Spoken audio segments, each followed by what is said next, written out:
Welcome back. Doesn't look like a good screen on the Asian markets. Remember, yesterday we saw a sharp sell-off on the Wall Street. So the Dow was down by almost 400 points, led lower by technology stocks. So the FANG stocks corrected and the Nasdaq was lower by about 2%. Remember, Facebook, Apple, Amazon, Netflix and Google parent Alphabet, all of them are now in bear market territory of 20% from their record highs. So we're seeing a cut of about 0.8% in the Japanese index. The Nikkei trades lower, and that's primarily on account of Nissan. That stock is lower too. The chairman has been arrested on reports of financial misconduct. The Korean index too lower by about 0.8%. Similar other sort of cuts that we're seeing in terms of Straits as well as the Taiwanese indices. Both of them lower by about 0.6 to about 1%. But the SGX Nifty, that one should come up for you. Remember, the Nifty yesterday conquered the 200-day moving average, ended above the 200-day moving average. For starters, the SGX Nifty indicates a downtick of about 0.3%, still outperforming its other Asian peers. Let's see what happens once we open 30 points lower. Okay, so that's the SGX, but let's tell you what took place in the US markets. Wall Street stocks retreated sharply lower, with shares of technology and internet-related companies taking a knock. The Dow Jones ended 395 points lower. The S&P 500 dropped 1.7%, while the tech-heavy Nasdaq Composite lagged, falling 3% at close. In terms of some economic data, a report on home builders' confidence showed sector executives less upbeat than at any point in more than 2 years. CNBC's Josh Lipton gets us a wrap of all what took place on Wall Street. U.S. stocks taking another leg lower, ending the day deep in the red. The Dow off 395 points, the S&P lower by 45, and the Nasdaq down 219. More weak housing data out today. The NAHB Homebuilder Confidence Index in November plummeting to a 2-year low. That's a 13% slide since last November's reading. Comes as sentiment among homebuilders has been in a free fall thanks to rising mortgage rates and home prices, a toxic combo throttling demand for new homes. Nissan announcing that its chairman, Carlos Ghosn, was arrested this morning in Tokyo for allegedly violating Japanese financial law. The auto giant accusing Ghosn and board director Greg Kelly of underreporting his salary by $44 million over many years. His arrest calls into question the future of the alliance between Nissan and French auto manufacturer Renault, where he serves as its CEO. Renault's shares hit their lowest levels in 3 years following Ghosn's arrest. And shares of NVIDIA continuing to slide Monday, falling more than 11% as the tech sector extended its decline from last week. NVIDIA's drop follows a nearly 20% decline Friday after its earnings report revealed a miss on both revenue and guidance expectations. That's the action from the U.S. market. Now back to you in Mumbai. Okay, and on that note, let's get in some global opinion on the U.S. as well as the Fed rate trajectory.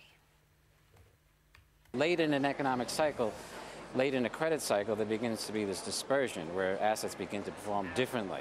And it is important. There has been a clarion call on credit recently, one could say, where you can see the fullness of investor involvement, where when the news cycle turns, there's very deleterious impact on these bonds. There are a few major companies, as you know, last week, that saw major movements downward in their stock prices and widening in credit spreads.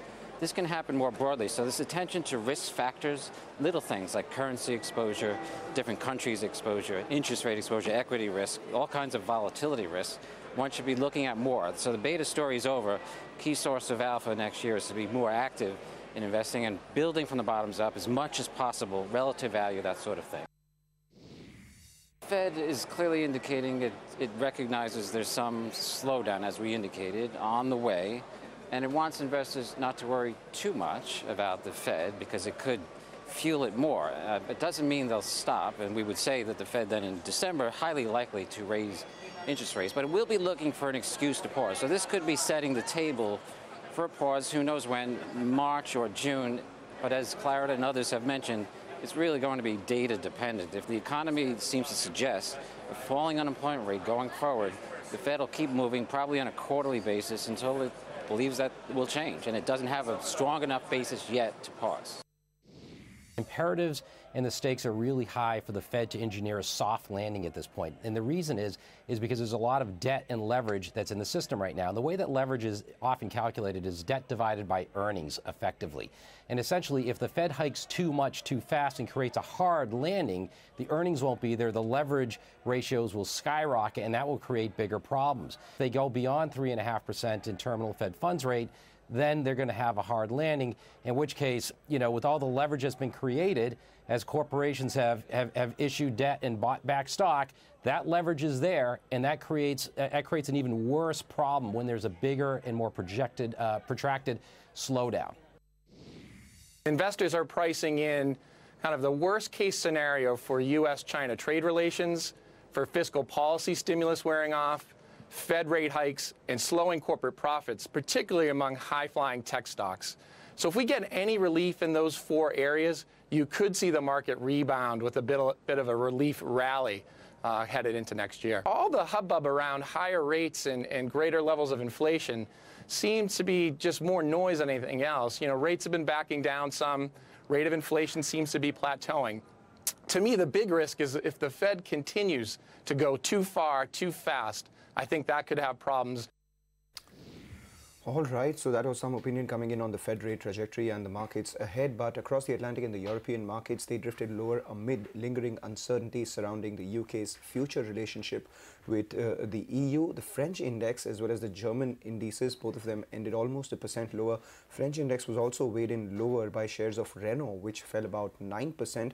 And that's because of the happenings at Nissan, where the CEO was arrested. Remember, Renault holds about 43.5% stake in Nissan itself. The UK FTSE was down only 0.2%, outperforming the other European peers. Across the peripheral indices too, we saw a fair amount of cuts. And in the emerging market space, the Russian index was the only one which ended mildly in the green, just above the flat line, while the Brazilian index was lower by about 0.7%.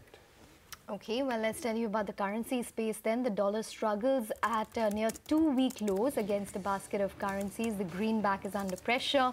Data released showed U.S. home builder sentiment recorded what was its steepest one-month drop in over 4.5 years in the month of November.